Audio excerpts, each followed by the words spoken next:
The MLB Gambling Podcast on the Sports Gambling Podcast Network is brought to you by Arctic Fantasy. Sign up with the promo code MLB SGPN to get a $1,000 deposit match. We sign up at Arctic Fantasy. Once again, the promo code MLB SGPN. And welcome, everybody, to the MLB Gambling Podcast here on the Sports Gambling Podcast Network. It is currently Thursday afternoon, June 26th, around 5 p.m. Eastern Time. I'm host of Scott Reichel, going solo again for the second day in a row. Unfortunately, Lonte was supposed to be on the show with me, but he had a flight that got delayed. So he's stuck at the airport, which is definitely not where you want to be stuck at. But either way, I'm here, so I'm going to be going solo for the pod once again. We'll get into all the games, so it should be a pretty fun and jam-packed episode in terms of content. We are missing right now 3 games, so we do have 12 out of the 15. We have no Minnesota lines, we have no Colorado lines, and we actually gained a line a couple minutes ago. But we are currently still missing the Philly and Atlanta game. So we are missing 3 right now, but either way, still have the majority of the slate. Should be fun to go through them. Now, before we get into any of the actual games, brief, I'd say, look at the games so far today. Overall, some drama, nothing too extreme. Tampa keeps winning. They're just an absolute wagon. You saw Houston win 2-1. Congrats to Philly on finally scoring in the series. Scored 1 run in the entire series, and they still lost. They got swept. You're looking at Toronto, who ended up beating the Guardians 6-0. Detroit dominated against the A's. I know the under 8.5 got there, which was a sweat, but still ended up getting there. Giants are tied 5-5 with the Marlins. Dodgers are up 3-1 against the Rockies, and you have a rain delay for the Mariners, which has been in a rain delay for what feels like 9 hours, but I think it's been like 2 or 3. So not too much drama so far. Cubs also beat the Cardinals 3-0. So far, a lot of shutouts, actually. 4 shutouts already. So we'll see what happens. But either way, point is, in day games, a lot of offenses didn't show up, I guess, on getaway day. So we'll see what happens moving forward. Point is, not too much drama, not too much to talk about, but we did have a couple of games go final, so I wanted to mention those already. Now, before we get into the actual games for, once again, Friday, a reminder that we also have a brand new contest on the network. The NASCAR in-season tournament is happening, so we are running a free contest. Head over to sportsgamblingpodcast.com/NASCAR contest for your chance to win a $200 gift card, and make sure to subscribe to the NASCAR Gambling Podcast. Once again, a free contest if you head over to sportsgamblingpodcast.com/NASCAR contest. Moving on to the actual card here for the once again, Friday slate. Starting off with the Mets as they take on the Pirates in Pittsburgh. Peterson is against Keller. I feel so bad for Keller, by the way. I've never been a big Keller guy. His ERA, though, is 4.02, and he's 1-10. My condolences. I just feel really bad when your ERA is around 4 and your team is that terrible. You get no run support ever. 1-10 with a 4 ERA, basically. That is just upsetting. Anyway, the Mets are minus 165. The Pirates are plus 140 for the over-under in this game. I see the line being set at 8.5. Now, Peterson this season's been fine. ERA below 3, a 2.98. Great at home, but not so good on the road. Not great lately, though. Last 2 starts, 11 innings pitched, 8 runs allowed. As for Keller, consistent, but always losing. Really no other way to put it. He has allowed 2 runs in his last 2 starts, or 2 runs in each of his last 2 starts, 2 earned runs, I mean. But there's one common theme. The Pirates lose every one of his damn outings. In fact, going through the actual numbers this season, the Pirates have lost, ignoring the actual win-loss record for Keller as an individual. I mean, as an actual team. The Pirates have lost... I'm sorry, I'm just pulling this up right now. That is 7, 8... They've lost 12 of his last 13 starts. I just feel bad for the guy. Either way, though, for this matchup, give me the under in this game. The Mets, congrats, they finally beat the Braves. I'm happy for him. Peterson's been fine. Once again, not his best late, but I do think you're looking at what should be a pretty ugly game. We know Pittsburgh can't hit, ever. It's why Keller gets all the losses in the world. I think it'll be a low-scoring game. We know it's a pretty pitcher-friendly ballpark there in Pittsburgh, and that team really can hit.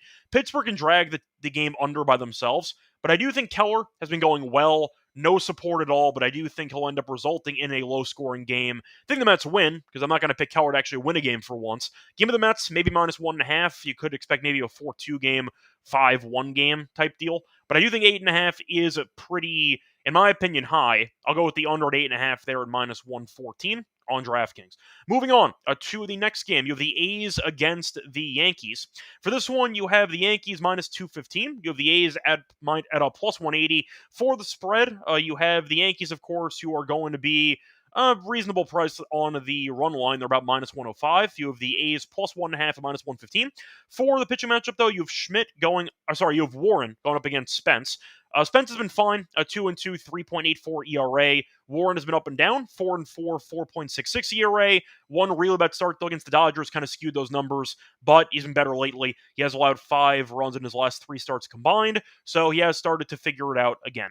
Now, the A's had a pretty weird series against Detroit because they were able to win a game, but they scored a total of 7 runs in the entire series. In fact, including the last 2 games of the Guardian series. They have scored 9 runs in their last 5 games combined. They can't score to save their lives. You saw the Tigers call up a random, once again, minor leaguer today to pitch, and the A's scored no runs in the entire game. So the offense has been quite underwhelming lately. The Yankees have not been very good. Did end up winning the finale against the Reds because Fried is a great, I'd say, slump buster because he's been a great pitcher this season.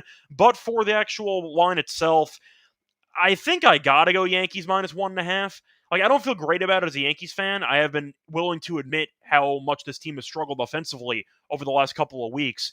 But I'm not a big Spence guy. I think Spence is okay. He was not good last outing. 4 2/3, 8 hits, 4 runs against the Guardians. I will point out, though, that he has been very good on the road, a 2.1 ERA in 30 innings. So I do point out that he has been better on the road.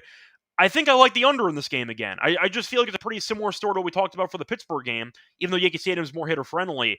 The A's right now can't hit.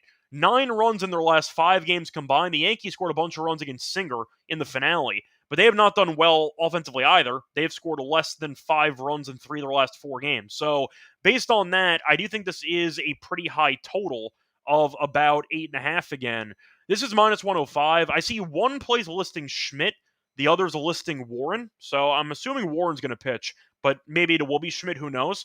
I'll go with the under again. Until the A's remember how to hit, I'm not backing them, and I do think the Yankees can also struggle to leave guys on base to drive people in, and that could result in a low-scoring game too. Couple ways to get there, though. I like the under for this matchup. I do see Gio mentioning the wind is blowing in, bit colder in New York, so once again does support the lower scoring environment that I'm expecting for this game. I'll go with the under. I think that the A's could struggle again on the road.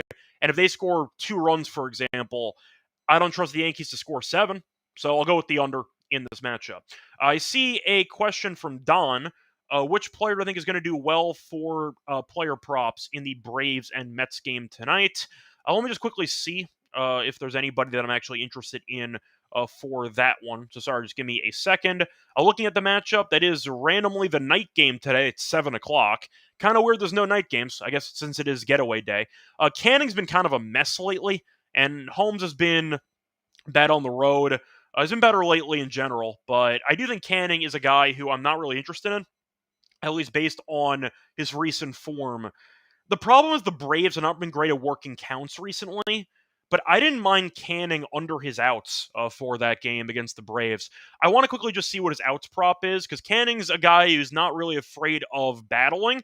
He's a guy who might build up his pitch count dramatically, find ways to get by. If you want to comp based on, once again, what I'm talking about, he's not the strikeout pitcher that Freddie Peralta is, but the argument is he's going to nibble constantly, will be involved in a bunch of 7-pitch at-bats, and you might see his count get pretty high. I actually like Griffin Canning under on his 15.5 outs at about minus 105. That's on DraftKings. He's been really bad in the head-to-head as well against Atlanta. I think that can work out well. He had 13 outs against them last year in 4 1/3 in 94 pitches. I think Canning, once again, is a guy who just has not had his best stuff recently. And the fact is, he should be pulled around 90 pitches in this game. I think Canning under his outs is a decent prop I'm interested in at 15.5 on the under at around minus 105. Not really a pro player prop. That's more of an anti-player prop. That's a fade. But I still think that Canning might struggle in this game. I'll fade him in this matchup.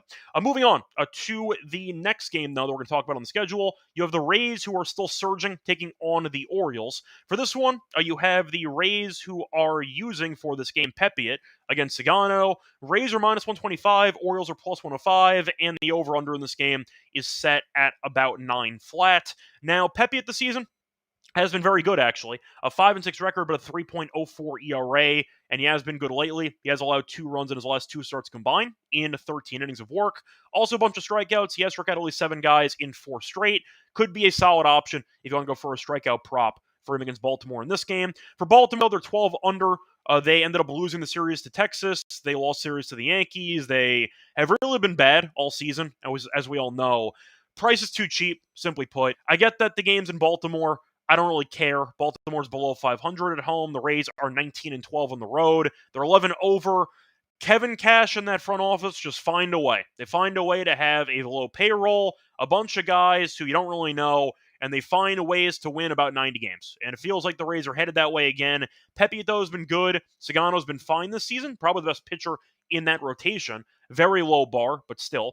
But he has allowed at least 3 earned in 3 straight while going less than 5 innings in all 3 starts. So Zagano's kind of hit a wall recently, and I think Pepe's been good. And Tampa, of course, is the much better team compared to Baltimore.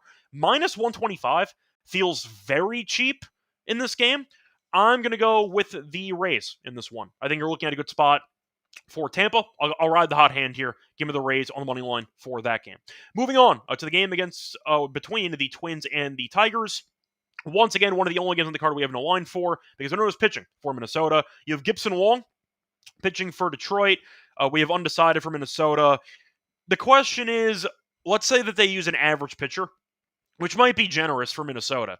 The thing is, Gibson Wong has not been great this season. He's an ERA of 4.58. He was bad against Tampa last time out, 6 1/3, 4 runs, 3 home runs. So he's not really stretched out. And the one time he didn't pitch well. So I guess what I'm asking is, what price do I think Detroit would be blindly laying without knowing who's pitching for Minnesota? Because I want to take Detroit. I think Minnesota is a terrible baseball team. I think Minnesota is a team that we saw last year implode. They brought Baldelli back for some reason. They imploded again. They won the game yesterday 2-0 because Joe Ryan is a really good pitcher. But besides that, they've been a mess. And I do think when you're looking at a team that has been in free fall for the last 2 weeks, they've lost 11 of their last 13. Detroit won via shutout today. They look good. They're at home. They're one of the best teams in the American League. They might be the best team in the entire American League. Give me Detroit. But the problem is trying to find an actual price that I like for the Tigers in this one. I don't know what it's going to be, but I'll go with Detroit in this one. I think it should be a pretty entertaining series. If you want to go for some maybe Twins fades, go for some run lines and some plus money prices on Detroit. I don't mind that in this game, but I do think fading Minnesota is the way to go based on current form. I'm not going to overreact to one gem by Joe Ryan, who's been great all season. Nobody else can pitch on this team right now, so no matter who they actually use, I don't trust them. Give me the Tigers in this one, assuming the price isn't too big. If it is, give me the minus 1.5 for this game. Moving on to the next game. Matchup between... Sorry, trying to find it quickly. The next matchup is going to be between the Padres and the Reds. So for this one, matchup between Martinez and Cease. The Padres minus 135. The Reds are plus 115. For the over-under in this game, I see it being set at 9. Now, San Diego has been better lately. They've won 4 of 5. They still can't really hit. They have scored less than 5 runs in 3 of their last 4. Did win the last 2 against the Nationals, courtesy of a great performance by Pivetta yesterday in that 1-0 win. Gore pitched a gem. Didn't matter, is what it is. A nice win, though, for San Diego. For the Reds, look good against the Yankees, kinda. They stole one of the games in that series, but to be honest, the Yankees kind of punted away a couple games there, and then the Reds got buried in the last game of the series. Martinez, though, had a very good run for a month or so. Recently, though, has not been great. He got shelled back-to-back starts against the Tigers and the Twins. 7 2/3, 11 runs allowed. Then they turned him into a reliever again. He went 3 innings, giving up no runs, and actually no hits. And now he's back to starting. So it's kind of a weird spot for Martinez, who was actually very good for a month or so. Then 2 bad starts, he got demoted to the bullpen. They brought him back up to start again. So it's kind of a weird spot trying to assume he's going to pitch either based on his current form, as he might have found his mojo again, shout out to Austin Powers, for the relief appearances, or he is just not a great starter, and once he comes out for the first inning again, he's going to get shelled. The thing is, San Diego can't really hit right now, but I'm not a Cease guy either. Cease, I've been low on for a long time, and he's been terrible this season as well. His ERA on the road is 6.26. Great against Kansas City. At home last start, though, 6 2/3, 1 run. I can't look past those road numbers, though. 0-4, 6.26 ERA. If you want to go for the strikeouts, I don't hate that, which is kind of a middle ground where he could potentially struggle, but he still manages to strike out guys. And that could be a decent option where you see Cease, for example, go 6 innings, 3 runs, 8 strikeouts. Reasonable stat line, in my opinion. But I think for the sake of this matchup, for the actual price, I don't know what to expect from Martinez, though. Like, that's the tricky part. I'd rather go for Reds team total over. I'll fade Cease, who's bad on the road. I'll ignore the Padres offense entirely, but I'd rather just go against Cease, who's been underwhelming on the road all season. Cincinnati offensively has been up and down. Hitter-friendly ballpark, though, and I think Cease can struggle with home runs. Give me the Reds team total over in this one. I'll ignore Martinez. I actually like Martinez personally, but I do think that he's a guy who has been very, very streaky so far this season. I don't want to bother. I'll pass on the full game, but I'll go with the Reds team total over for this matchup. Moving on to the next game. Cardinals taking on the, pulling it up right now, the Guardians for this one. So both teams already finished their games today. The Guardians ended up losing to Toronto as they got shut out in that game. As for the Cardinals, deja vu, they also got shut out. What are the odds? Point is, for this actual matchup, should be a fun one. You have the pitching matchup between Gray and Ortiz. Cleveland is plus 110. The Cardinals are minus 130. For the over-under in this game, I see it being set at 8.5 or 8, but I do see 8.5 on FanDuel, minus 120. Now, Gray's been good recently. Does give up some contact, but it's classic Sonny Gray. He will battle, find ways through. He has allowed less than 2 runs in 3 of his last 4 starts. Got shelled by Milwaukee in the 1 start in the middle of that sequence, but he's been pretty solid consistently for a month or so. Cardinals also been in good form whenever he pitches, as the Cardinals have actually won 7 of his last 8 starts. Now, for the Guardians, Ortiz has been underwhelming based on his record. His ERA is fine at 4.3, been okay lately, kind of a mixed bag. He's either really good or really bad. Last start, 6 innings, 2 hits, no runs, 10 strikeouts against the A's. Start before that, 6 innings, 6 runs against the Mariners, 4 2/3, 4 runs against the Reds, 5 2/3, no runs against the Yankees. So once again, a box of chocolates. Never know what you're going to get when it comes to Ortiz. Having said that, I do think I'm interested in the under in this game, and I do think I like the Cardinals in this game. If you didn't know, Jose Ramirez got injured today. He left early, and of course, with Cleveland's limited offensive firepower, you need J-Ram in the lineup, just simply put. So J-Ram's been battling some injuries earlier this year. I don't know if he's going to be on the IL or not. We'll see. I doubt he plays tomorrow. He left early today. So based on that, assuming J-Ram's not in the lineup, I have to assume that the line moves in favor of the Cardinals. And I do think with Gray's numbers and with the Cardinals' win percentage over the last 2 months, whenever he pitches, said before, Ortiz very up and down. I can see the Cardinals scoring maybe even 4 runs and still winning this game. I like the under in this game, but I do think that I'd rather trust Gray, and I'll fade a Cleveland offense who might be missing J-Ram in the matchup. So I am going to go with the Cardinals in this one. Think Jose Ramirez's absence will be felt in this game, which should result in maybe a complete shove spot for Gray in this one. But I will go with, once again, the Cardinals. According to some updates, though, J-Ram did get x-rays already. They were negative. He avoided a fracture, but he did get hit by a pitch, so we'll see if the forearm is sore. We'll see what happens. I'm assuming he'll end up sitting tomorrow, so keep an eye out for that, but the update is that there are no fractures. He will not be out for a long time, maybe yesterday, but maybe tomorrow. So once again, give me the Cardinals and the under in that game.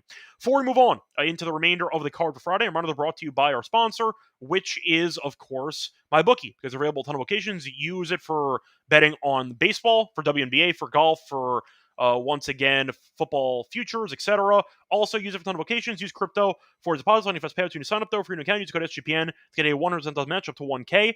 Terms and conditions of MyBookie promo code SGPN. We're also brought to you by Circa, because they're still hosting their Ultimate Fantasy Ball contest, which means that you can try to enter for a chance to win a 12-person league draft in Vegas. Be VIPs for your stay. Get a normal ride from the airport, a 5K tab from Stadium Swim. I know what they'll stay for you and your league mates, but a reminder, you can always get 15% off everything at Circa Properties with the code SGP15. Last chance to enter the contest, though. Go to sportsgambling.com/Circa. The sportsgambling.com/CIRCA.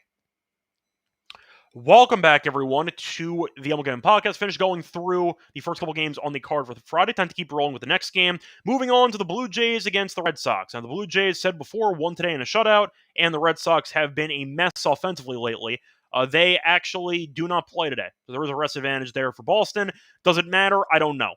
Boston is 5 over at home, but 2 under overall, and Toronto is 6 over as a whole, but 3 under on the road. Now, Berrios is pitching, who's been fine, a 3-3, 3.51 ERA, been once again solid lately. One bad start against the Phillies, but similar to Gray's numbers recently, where it's mostly been incredible. If you ignore the start against Philly, the other 4 most recent starts, he's given up a grand total of 1 earned run. So 1 extreme outlier start, but 3 or 4 very good ones recently. So he's been good. As for Boston, Bayo, who was really bad early in the year, has been lately. Last couple of starts, he gave up 1 earned run against the Giants, no earned runs against the Yankees. He's solid. So I do think you're going to see a pretty close game throughout. The over-under's at 8.5. I do think for this matchup, I will go with Toronto. I think the Red Sox offensively just aren't very good, simply put. They got Devers, the team can't hit. And I do think that the Blue Jays can move the line along. I think they can get guys on base. Now, like the Guardians game, though, there is some injury news because Vlad did get hit by a pitch, or he got injured today. The x-rays came back negative. So similar, basically the exact same story that happened to J-Ram. Hit by a pitch, no actual fractures or anything. We'll see if he plays tomorrow, but he might be out for this actual game. I like the under, maybe first 5 under, because I don't trust the Boston bullpen at all. But I do think you're going to see a low-scoring game, and I do think it'll be a pretty interesting matchup, assuming Vlad does not play. I'll go under, and I'll go with the Blue Jays anyway. I just think that Boston can't be trusted. This lineup's terrible. I got nothing else to add. Moving on. They got swept by the Angels. Enough said. Moving on to the next game. Phillies taking on the Braves. Now, for this game, you have Abel against Elder. We have no lines for this game. Now, Atlanta has been better lately. Not amazing. They're still 5 under, but you know what? They have won 3 of their last 5. They've won 6 of their last 9. It's a step in the right direction. It's not exactly miracle run they need right now, but it's still better than nothing. At least that's some momentum brewing against the Mets in particular. But for this actual matchup, you're looking at Abel, who's been really good with his overall basic numbers. If you look at his earned runs, etc., 3.47, etc. But if you look at his advanced numbers, he should be a lot worse than he actually is. And he has been roughed up a bit more recently. He has given up at least 3 earned in 2 of his last 3 starts, gave up 7 home runs in 2 of his last 3 starts. The funny part is that apparently every home run he's allowed is a solo home run. So if anybody's on base, he just hasn't given up a home run. So that's something that I find interesting. It means Acuna might go yard in the first plate appearance today, or tomorrow, I mean. But I think for this game itself, Elder's a guy I don't trust much either, but Abel's a guy who I don't think is as good as the stats suggest. Philly, though, scored 1 run in the entire 3-game set against Houston. They're a bottom 11 offense on the road this season, runs per game. I think I'll go with the Braves here. They're a pretty good home team, as they are 22-15.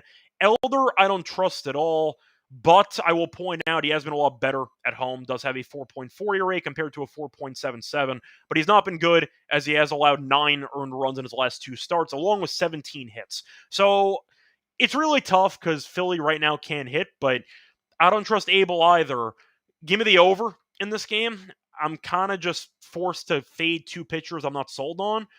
If I had to go for price, I'd actually don't know who's going to be favored in this game because Philly's record's better, but Atlanta's good at home. I like the over, though, in the game. I think you'll see some runs. I don't trust either pitcher. Give me a high-scoring game for this one. Moving on to the next game, you have the Giants taking on the White Sox. Now, for this game, Giants are right now losing 8-5 to the Marlins after punting away the game yesterday as the third base coach sabotaged the entire game. What a horrible send in the 9th inning. Anyway, point is for this matchup, Giants minus 165. The White Sox are plus 140. Raup is against Savale. For the over-under in this game, I see it being set at 8.5. For the wind report, because it is in Chicago, winds blowing out to left field at around about 7 miles per hour. So for this matchup, Savale has not been very good this season. A 1-4, 5.03 ERA. But you're looking at his couple of starts since joining the White Sox. 1 decent, 1 bad. Overall, 12 innings, 7 runs allowed. However, the White Sox have lost both games, and they've given him 1 run of support in each of those 2 starts. For Raup, though, he's actually been pretty good. I feel like he was a guy who struggled early, then he figured it out. But the last couple of starts, he had 1 bad outing. Besides that, 6 innings, no runs, 6 innings, 3 runs, and 6 1/3, no runs as well. The 1 bad outing against the Dodgers, which is excusable, 1 and 2/3 innings, 6 earned runs. So besides the Dodgers, he's been good against everybody else. White Sox, though, not very good. Giants, though, are slumping quite a bit in this one. I think I'm back to potentially the under, but I think it's White Sox or pass. I'm not a Savali guy, but the Giants, after what I saw this past week from them against the Marlins, from what I saw, the Red Sox series was fine, but this Marlins series has been painful. I got nothing else to add. I don't see any value back in the Giants right now, based on current form. The bullpen's been a mess. I think that the actual matchup could be a bit more competitive than people think. I'll go with the White Sox plus 140. I'm not going to bet this at all, but we cover every game. So give me the, once again, under, and I'll go with the White Sox for this one.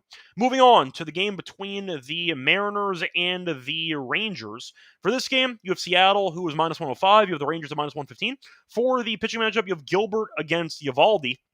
For the over-under in this game, I see 8 or 7.5. Now, Gilbert has not pitched much this season, but he's been fine. Not great last start, though, against the Cubs. 5 innings, 8 hits, 4 earned runs, 3 home runs. But that was one of the crazy win games in Wrigley, so I'll toss that out. But the point is, he's made 2 starts since the injury, and he was one decent one with against the Red Sox, 5 innings, 2 runs, and 5 innings, 4 runs against the Cubs, which is more excusable, so I'll point that out. Now, for the actual pitcher for the Rangers, Eovaldi was having a great season, 1.56 ERA. However, point is, he has not pitched in a while. He has not pitched since the end of May. Been about a month, according to Bochy, though. There will not be a rehab assignment for Eovaldi, which I do find a bit concerning, because that means that he is going in completely cold to face Major League hitting. And Seattle's offense has been decent recently. I'll go Seattle in this game. Texas still can't hit. They're a really annoying team to follow. They're 1 under 500. They have been better recently, but it's mostly based on, I'd say, an easy schedule, facing off against Pittsburgh and Baltimore back-to-back. But I do think for the matchup itself, Eovaldi is a question mark game. Gilbert, I think, should go fine. I do think Texas' offense, though, is an absolute travesty, and I do think the price feels pretty interesting with Texas being favored, with Eovaldi just assuming he's going to return to his old form again. I'm skeptical on that. Eovaldi might struggle, might not go much distance. Give me Gilbert in this one, and the Mariners at around minus 105. Don't mind the under at 8, but I do think for the actual value, I'll go with Seattle in this game. See a minus 105, I'll grab it before it moves. Moving on, though, to the next game on the actual card, looking at the Cubs taking on the Astros. Now, for this matchup, looking at what should be a competitive one with 2 good teams, Horton is taking on Walter. For the actual lines here, I see the money line being set at around minus 110 on both sides. For the over-under, I see 8.5 plus money on the under. Now, Chicago has been hitting well lately. We saw them win via shutout today. So they cooled off a bit offensively in the finale, but they were able to win the series against the Cardinals as they scored 7 runs. 7+ runs in the first 2 games, split those, but did not allow a run in the final 2 games combined. So nice job of the pitching staff there. I know Imaga pitched today. He was fine, didn't go much distance, but I do think he'll end up being a pretty good comparison, to go backwards for a second, to what we expect to see from Eovaldi in that Rangers game. I think that'll probably go like 70, 80 pitches. They'll go from there. For this game, though, the Astros have been great at home, 30-13. Offensively, they have not been very good, but it hasn't mattered because they were able to sweep the Phillies, scoring a grand total of 5 runs in the entire 3-game series. Scored 5 runs, and they won all 3 games. Phillies scored 1 run today, and that was the only run they scored in the entire series. 1 run in 27 innings. It was disgusting to watch. But the point is, the Astros keep winning, and I do think that it's a pretty interesting spot between 2 pitchers that are, I'd say, untrustworthy. Horton has been better slightly this season, a 3-1 with a 3.73 ERA. Was not good against the Mariners last start, but that was the crazy win game there in Wrigley, so that's fine. Before that, though, he has been pretty good at home. I think it's a decent spot for him to go well here. Horton at home, for reference, 3.38 ERA. For the matchup itself, though, for the Cubs, I do want to point out, though, for his road numbers, 4.12. So Horton has been a little bit worse on the road. Not too bad, though. As for the starter for Houston for this one, you have Walter, who has been okay, bad lately, though. Last start, 6 innings, 7 runs against the Angels. So we'll see if he can fix it. He was very good his first 3 starts, though. For this matchup, I'll go with the Astros. I don't feel great about it, but Houston at home has been lethal. 30-13 is nothing to scoff at. I got to pay attention to that. Give me Houston for this one. The pricing sounds right at minus 110. It's a coin flip, but based on the Houston form recently, anytime you want the money line, parlay it with the under because their games have been very low scoring. Give me the under and give me Houston in what could be a fun same game parlay. Moving on to the next game on the card. You have the last game with no lines. You have Quintana for the Brewers taking on the Rockies. Undecided going for the Rockies. I am assuming the Brewers will be laying juice for the minus 1.5. I don't know how much juice, but I'll take Milwaukee. They've been good lately. They are 9 over at home and overall. The Rockies are 10-31 on the road. They suck. They're about to be 45 games under 500 once the Dodgers beat them today. Damn, this team's awful. I got nothing else to add. Give me the Brewers minus 1.5 for this one. Moving on to the Dodgers, taking on the Royals. Sorry, that was the Rockies Brewers game. Forgot to actually change the banner for that one. Moving on to the Dodgers taking on the Royals. Now, for this matchup, looking at the May versus Cameron matchup, and Cameron has been better so far this season. Dodgers, though, have been looking better over the last few days, but that was against the Rockies, which is a fake team, so they're doing what they're supposed to do. May, those 4-5, 4.46 ERA. So far, in the last couple of starts, he has been underwhelming to some degree. Consistent, 6 innings, 3 runs, but he has allowed 12 runs. 12 runs, 11 earned runs in his last 3 starts. As for the option with Cameron here, he's been good. A 2.08 ERA. He has allowed 2 earned runs in his last 2 starts combined. Problem is the Royals can't win for him. They have lost 4 in a row that he starts in. They can't hit. So, based on that, I am going to go with the Dodgers. I just think it's a game where I trust May a bit more. Cameron might go fine, but he pitches to contact, which can be dangerous against this offense. But the Royals are bad again. They're 5 under. This team cannot hit to save their lives. They have scored a grand total of 4 runs in their last 5 games combined. They did not score in the final 2 games of the series. Like Philly against Houston, they only scored 1 run in the entire 3-game series against Tampa. And unlike Philly, that was a home series. That is not a good sign for Kansas City. This team stinks. I got nothing else to add there. Give me the Dodgers minus 1.5. Kansas City can hit. I think that's enough said. Give me the Dodgers for this game. Moving on, you have the Nationals taking on the Angels. Angels fresh off the sweep against the Red Sox. Angels don't look now. 500. Good for them. They're 40-40. For Washington, 33-48. You have Irvin against Soriano.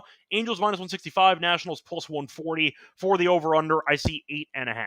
For the weather in this game, because the total does feel kind of high, it is blowing out at roughly 5 miles per hour. Nothing that extreme. It is a night game in LA. I think I do want to actually consider the under in this game, but let me quickly look at Irvin's recent starts. Not great on the road. He's been underwhelming. He has allowed 13 runs in his last 4 starts combined, so not exactly ideal. For Soriano, though, he has been quite good lately. He has allowed 2 earned runs in his last 3 starts combined. He has also struck out 10-plus guys in 2 of his last 3 starts, so he has been shoving recently. The problem is minus 165, which is very expensive. I thought about the under, maybe first 5 minus a half with the Angels, but I don't see much value, to be honest. I think 165 feels expensive, but I think that Soriano is better than Irvin, and he has been in great form. Give me the Angels, first 5 minus half a run. Not going to bet it, but I'll give that out for my play on this game. Moving on to the last game on the card, you have the Marlins taking on the Diamondbacks. For this game, you have Perez taking on Kelly. The Diamondbacks are minus 190. The Marlins are plus 160. For the over-under, I see 9. Under minus 120 is under 9's minus 120. The over is even money. And for the actual money line, said before, minus 190. For the run line on, once again, Arizona, you can find that at around plus 118. Give me Arizona minus 1.5. Yes, Miami has been better recently. Offensively, it has been a bit skewed, though, because they had the extra inning game where they scored 4 runs yesterday. Kelly's been good, though. 3.09 ERA at home. Not as good lately, but damn, this guy is much better than the person that the Marlins have thrown up there. Perez had good stuff pre-injury, missed a lot of time, and he has been underwhelming since coming back. As so far this season, he has gone a grand total of 11 2/3 innings, giving up 8 earned. No home runs, though, so there was that if you want to go for a prop maybe for that market. But I do think Arizona at home should be dangerous. I know that Corbin Carroll's going to be out for a while as he had a fracture, which is not ideal, but the offense is better. Miami has been capitalizing on some really bad pitching from San Francisco. I think the Diamondbacks can keep this game once again within, I'd say, striking distance, and I think they'll eventually pounce in this matchup. But Perez has not been very good. Kelly has. Good enough for me. Give me Arizona minus 1.5 as my main play for this one. Anyway, time to move on into the actual lock and dog picks for the show. For that, the reminder, they're brought to you by our sponsor, which is Owning Fantasy, because the Best Ball Mania is happening, and a reminder that it's happening all summer long, giving away $15 million in prizes, including $2 million for first place. No waiver wires and no arguments about trades. Best Ball is the best way to play fantasy football, and also try out Underdog with the opportunity to get some pick'em entries in. A reminder, though, if you do want to sign up for a new account, use the code MLB SGPN to get a special and a first-time deposit offer up to $1K in bonus cash on fantasy promo code MLB SGPN. We're also brought to you by Rhythm, because they just dropped a game-changing feature called Power Trends. They are a detective patterns. Rhythm's models have consistently have a high ROI. Power Trends are updated every day. Exclusive to Rhythm. No touts or noises. Clean dead by picks. Download the Rhythm app. Check out Power Trends. Start betting smarter. And also try it out for free for a week with a 7-day free trial. But it's sportsgambling.com Rhythm to get your 7-day free trial. Welcome back, everyone, to the welcome back, everyone, to the MLB Gambling Podcast. I'll do that again. Sorry, hang on a second. Welcome back, everyone, to the MLB Gambling Podcast. Finished going through all the games on the card for Friday. Time to keep it rolling for the lock and dog picks. So I liked a lot of totals on the card. Seems like a bit of a cold coming in the East Coast. It has been hot here recently, but I do think there are some low totals. I think I might go back to the first game, actually, that I talked about. I'm going to go with the Mets game. I'm going to go with the under as my lock. I think that total's too high. Total's at 8.5 minus 114. Kelly's been good this season. Hasn't mattered. No run support. He's 1-10. Peterson has been fine. Pittsburgh, though, can hit. They've been moving Cruz around in the order. Doesn't help. The team sucks. I don't trust these teams to do anything, and I do think you're going to see a pretty low-scoring game. I think the Mets win, but I think it's going to be a classic boring win against a bad team where they go up early, they coast, they win like 4-2. 8.5, though, does feel pretty high. Give me the, once again, under as my lock for the show at 8.5 and minus 114. For the dog on the show, who did I actually like in this game? Thought about maybe going with an option for a run line on St. Louis, but you know what? I am not interested in that price point.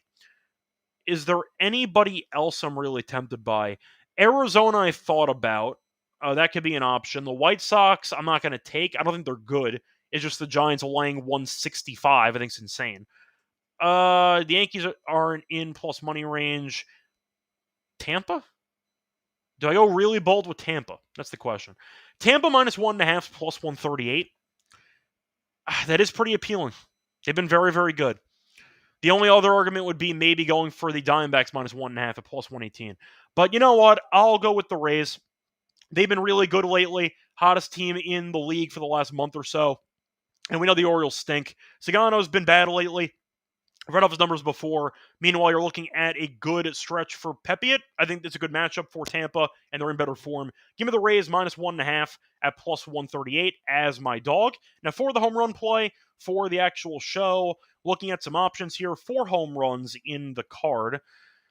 Who do I want to go with for home runs? Let me check the weather quickly, because at first glance, the Reds game looks appealing, because you're looking at Cease, who has given up some home runs this season. But let me quickly see what the actual weather is. It's fine, about 91 out to left field. Let me just see the actual home runs allowed by each pitcher quickly. I just want to see how these look. Martinez is a ground ball pitcher. So far this season, he has allowed 13 home runs in 86 innings, but he has allowed 3 home runs in each of his last 2 starts. He has allowed at least 1 home run in 5 straight starts. So you should see at least one guy go yard in that game. For Cease, though, to go through his actual numbers, he has allowed no home runs in 4 straight. So I think I'm going with a guy on San Diego. So I think that's going to be my approach here. Tatis is obvious, but I do like the matchup, and I think it's a good spot for him to go yard. I wonder what the price is going to be. Tatis, though, is a 2 for 5 lifetime against him. I think I'll go with Tatis. I know it's not creative, I get it, but I think it's a good matchup for Martinez, who pounds the strike zone a lot. I think Tatis jumps on one. Give me Tatis home run in that game as my home run play. Going to wrap it up, though. Back once again tomorrow to get into the games on Friday. Also going to be back. We'll be back tomorrow to get into the props for Friday in the morning. We'll also be back to get into the games for Saturday for a preview there. Find me on Twitter, The Rush Radio. Good luck to all of you and all of your bets. Bye, everyone.